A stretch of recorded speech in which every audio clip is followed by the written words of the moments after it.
और अष्टमी तिथि राधाष्टमी भी है, दुर्वाष्टमी भी है। दुर्वाष्टमी जिस दिन भगवान ने गणेश जी ने एक राक्षस का संहार करा था और कश्यप ऋषि ने उनको दुर्वा दी थी, वो अष्टमी है। पहली बार दुर्वा चढ़ी थी गणेश जी को, उसका व्याख्यान आएगा भी। जो बेटा बेटी नौकरी के लिए अप्लाई कर रहे हैं, जो बेटा बेटी चाहे सरकारी नौकरी हो, प्राइवेट नौकरी हो, सर्विस के लिए अप्लाई कर रहे हैं, उन बेटा बेटियों से निवेदन है, दुर्वा शिव जी को समर्पित कर कर केवल दूब जानते हो ना, दुर्वा सब जानते हैं। दुर्वा जो माला पिनाई थी उसमें बहुत सारी लगी थी, पढ़ी है हम, बताना जरा। दुर्वा जो बेटा बेटी सर्विस के लिए अप्लाई कर रहे हैं, तुम मेहनत करो, पढ़ाई करो, खूब पढ़ो, खूब तैयारी करो, अच्छे से तैयारी करो। जितनी मेहनत तुमने पूर्व में करी उससे दुगनी मेहनत तुम करो उस नौकरी को पाने के लिए। और साथ में जब एग्जाम के लिए जाओ, कहीं इंटरव्यू देने के लिए जाओ, दुर्वा शिव जी को, इस दुर्वा का जो डंडी का मुख है ये अशोक सुंदरी वाली जगह, फिर समझ लीजिए जैसे ये शिवलिंग, ये गोल जलाधारी, यहां से पानी नीचे गिरता है, बीच में अशोक सुंदरी का स्थान होता है। तो ये जो दुर्वा हम चढ़ाएंगे तो इसका डंडी का मुख शिवलिंग के ऊपर चढ़ाएंगे, तो ये शिवलिंग पर डंडी की जो भाग है वो अशोक सुंदरी की ओर हो गया और ये भाग इस ओर हो गया। शिव जी को समर्पित कर कर पहले दुर्वा चढ़ाएंगे, उसके बाद में देवाधिदेव महादेव को एक लोटा जल जो तुम घर से लेकर गए हो वो समर्पित करो। 3 महीना लगातार अपनी पढ़ाई की मेहनत करो, अपने इंटरव्यू की मेहनत करो और खूब अच्छा पढ़कर साथ में 1 लोटा जल और दुर्वा, शिव जी को भले 10 दुर्वा की जगह केवल 1 दुर्वा चढ़ाओ, चढ़ाकर जल चढ़ाना, 3 महीने तक लगातार बाबा से प्रार्थना करना। विश्वास कहता है अगला पत्र तुम्हारा व्यासपीठ पर होगा, नौकरी मिलेगी, निश्चित है। आप करो मेहनत, कर्म करने में पीछे मत हटना, पढ़ने में पीछे मत हटना, विद्या अध्ययन करने में पीछे मत हटना, अच्छी एजुकेशन पाने में पीछे मत हटना। पहले मेहनत अपनी करो। पूर्व में जो इंटरव्यू दिए हैं उसमें जितनी कमी रह गई, अगली कमी को पूर्ण करने के लिए अच्छी मेहनत करो, खूब पढ़ो, खूब अच्छे से विद्या अध्ययन, और फिर बाबा पर समर्पित होकर जाओ, बाबा पर विश्वास कर कर जाओ, भरोसा पूरा कर कर जाना। इंटरव्यू देते समय अपना विल पावर मजबूत होना चाहिए कि मेरे साथ मेरा काल अधिपति महाकाल है, अब निकल कर मानू। हम दुकान खोलते हैं, कपड़े की दुकान खोल रहे हैं, किराने की दुकान खोल रहे हैं, लोहे की दुकान खोल रहे हैं, भंगार की दुकान खोल रहे हैं, किराना की दुकान खोल रहा है, पान की दुकान खोल रहा है। हम दुकान खोलते हैं, पर दुकान खोलने से पहले तुम्हारे 2 मन हो जाते हैं, चलेगी कि नहीं चलेगी। खोल तो लूंगी, चलेगी कि नहीं चलेगी। जिस दिन तुम दुकान खोलो 1 महीने पहले, 2 महीने पहले, 3 महीने पहले बाबा को दुर्वा चढ़ाकर 1 लोटा जल चढ़ाकर नियम बनाकर जाना, 3 महीने बाद में दुकान खोल रही हूं, 2 महीने बाद में दुकान खोल रही हूं और मेरा विश्वास कहता है दुकान चलेगी। जिस दिन तुमने विचार कर लिया कि दुकान चलेगी कि नहीं चलेगी तो वो नहीं चलेगी। जिस दिन तुमने विचार कर लिया कि दुकान खोल रही हूं, मेहनत करूंगी, दिल से करूंगी, भले मेरे पास ज्यादा माल नहीं है, जितना माल खरीद के लाऊंगी उतना बेच कर बताऊंगी क्योंकि मेरे साथ काल अधिपति महाकाल है, तो वो चलेगी। विश्वास दृढ़ करो, भरोसा पक्का करो। जिस दिन तुम्हारा विश्वास दृढ़ हो गया उस दिन तुम विजय हो गए, उस दिन तुम आनंदता में हो गए। बच्चों का विल पावर कमजोर हो रहा है, दोस्त कह देते हैं सीए की पढ़ाई बहुत कठिन है, इंजीनियरिंग की पढ़ाई बहुत कठिन है, डॉक्टर की पढ़ाई बहुत कठिन है। साथ वाले ऐसे मत ढूंढना जो तुम्हारा विल पावर कमजोर कर दे। ये वाली फैक्ट्री खोलेंगे तो हो सकता है नुकसान हो जाए, इसलिए ये फैक्ट्री खोलने का मन नहीं हो रहा है। फैक्ट्री का सेटअप जम गया, सब कुछ जम गया और मालूम पड़े, विचार करा कौन चलाएगा, कैसे होगा, कैसे चलेगी, तो वो फैक्ट्री कभी नहीं चलेगी। तुमने सोच लिया कि अपने क्षेत्र में नहीं है, मेहनत करूंगा, 4 चांद लगाऊंगा, कहीं पर भी जाऊंगा पर जीत कर बताऊंगा, तो वो फैक्ट्री भी भग दौड़ेगी। निश्चितता है आपका विल पावर कमजोर नहीं होना चाहिए। आप कैसे कमजोर हो जाओ? शंकर भगवान का भक्त कभी कमजोर नहीं पड़ता, शिव का भक्त कभी कमजोर नहीं पड़ता। आप उतनी मेहनत पूर्ण करो। जिसके घर में 20 साल संतान नहीं हुई, जिसके घर में 10 साल संतान नहीं हुई, जिसके घर में 17 साल, 18 साल, 25 साल, 30 साल संतान नहीं हुई, डॉक्टरों ने कह दिया था औलाद नहीं होगी। चाहते तो विल पावर मजबूत हो जाता, कमजोर हो गया, विचार कर लिया संतान नहीं होगी, सब दूर दिखाया संतान नहीं होगी, आखिरी में तुमने विश्वास पक्का कर लिया कि टीवी पर कथा सुनी, शिव पुराण में कहा होगा।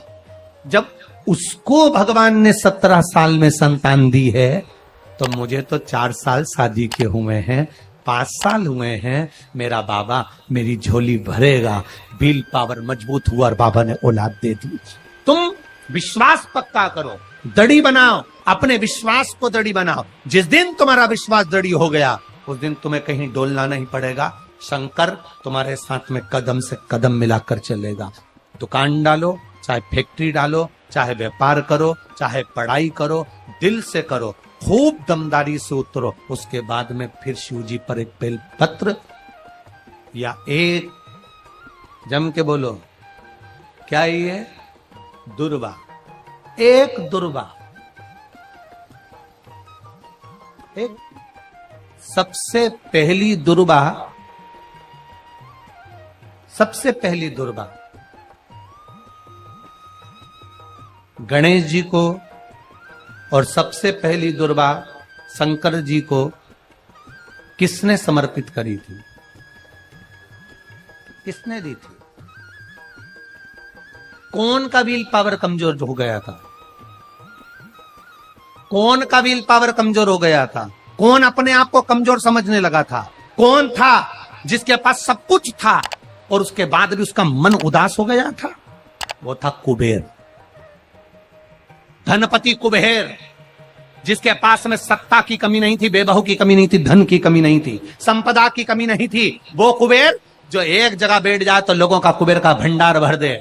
वो कुबेर का जब खजाना कम हुआ, भंडारा कम हुआ, अंत में उसकी आंख से जब आंसू बहा, तब कुबेर एक दुर्वा लेकर महादेव के पास पहुंचा और महादेव ने एक दुर्वा देकर रिद्धि सिद्धि के हाथ गणेश जी के पास पहुंचाया। कुबेर से कहा, तू अपनी मेहनत कर, तूने दुर्वा दी है, ये दुर्वा तुझे वापिस कुबेर अधिपति बनाकर छोड़ेगी। और छोड़ा। एक दुर्वा में वो बल होता है जो उसके विल पावर को मजबूत कर देती, संपदा को मजबूत कर देती, उसकी सत्ता को मजबूत कर देती, उसके बेबहू को मजबूत कर देती। एक दुर्वा सहज नहीं है। दुर्वा पीछे देखोगे तो डंडी एक है। देख रहे हो आप लोग? आप लोगों को ना भी दिखे तो अपने घर पर जाकर देखना। पीछे से देखोगे तो दुर्वा की डंडी एक है, आगे से देखोगे तो उसकी किनारियां 4-5 पत्तियां निकली हुई होती हैं। अर्थात एक रास्ता अगर दुर्वा का बंद होता है तो दूसरे रास्ते को दुर्वा खोल देती है, दूसरा बंद होता है तो तीसरे को खोल देती है, तीसरा बंद होता है तो चौथे को खोल देती है, चौथा बंद होता है तो 5वें को खोल देती है। दुर्वा में वो बल होता है जो महादेव को हम जब अशोक सुंदरी की ओर डंडी का मुख कर कर, पत्तियों का मुख इधर कर कर, शिव को समर्पित कर कर, एक लोटा जल जब बाबा को हम समर्पित करते हैं दिल से, 3 महीना लगातार आनंद के साथ, हाँ बीच में रजो धर्म आ जाए तो आप लोग उस समय मंदिर में नहीं जाते, नहीं चढ़ाते, उस समय छोड़ दो, पर अपने भावों से बाबा को समर्पित करो। नवयुवक बेटे बेटियां भी शिवजी पर जल चढ़ाओ,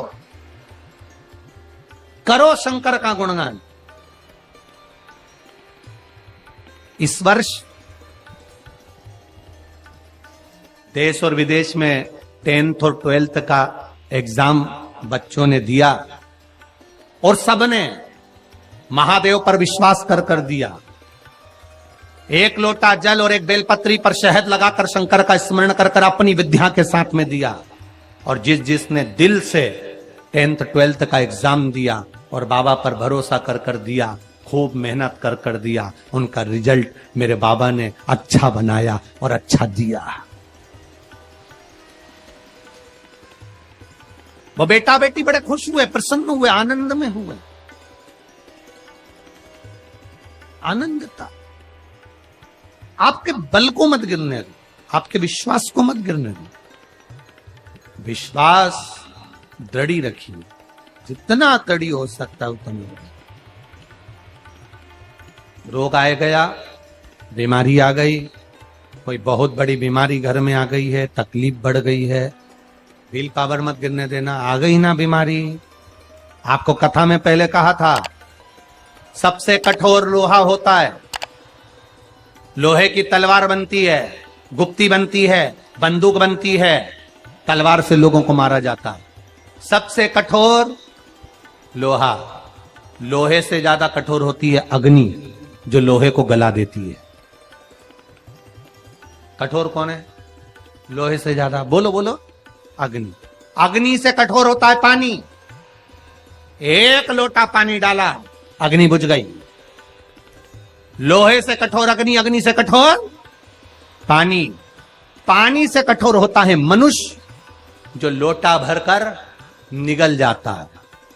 जरा विचार करिएगा, ये मनुष्य अग्नि से, पानी से, लोहे से भी ज्यादा कठोर होता है, जो पानी को पचा जाता है। मनुष्य से ज्यादा कठोर होती है बीमारी, जो अच्छे अच्छे पहलवान सूरमाओं को भी बीमारी निगल जाती है। अच्छे अच्छे सूरमाओं को, अच्छे अच्छे पहलवानों को, माइकल जैक्सन जैसे हीरो, बड़े बड़े हीरो हीरोइन को, जिन्होंने खूब फिल्में बनाई, बीमारी स्वयं स्वर कोकिला लता मंगेशकर जैसे को भी बीमारी। लोहे से कठोर अग्नि, अग्नि से कठोर पानी, पानी से कठोर मनुष्य, मनुष्य से कठोर होती है बीमारी, जो अच्छे अच्छे पहलवान को निगल जाती है। और बीमारी से भी ज्यादा कठोर होता है मेरा काल अधिपति महाकाल राजा, जो बीमारी को ही निकल जाता, बीमारी को निकल जाता। एक बेलपत्र जो शिव जी पे चढ़ी हुई है, उसको लाकर हम जब खाते हैं, ये बेलपत्र बेलपत्र नहीं रहती, ये औषधि बन जाती है। इस व्यासपीठ ने लाखों करोड़ों लोगों को देखा है। लाखों की भीड़ में लोग कथा सुनने आते हैं। बेलपत्री के महत्व को जिसने जान लिया, वो जान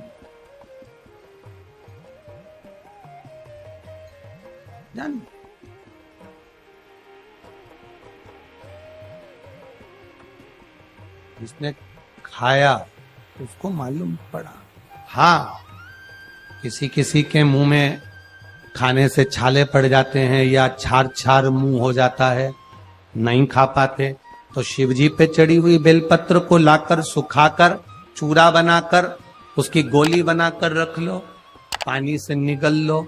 है तो महादेव का प्रसाद, है तो औषधि, वो भी तो सुख देगी। नहीं खा पा रहे, उसको खाओ। शुगर जिसकी ज्यादा ऊपर नीचे हो रही हो, 11 दिन नहीं 3 दिन बेलपत्र बाबा की उठाकर खाकर शुगर की जांच तू अपने घर में ही कर ले, शुगर तुझे लेवल में मिलेगी।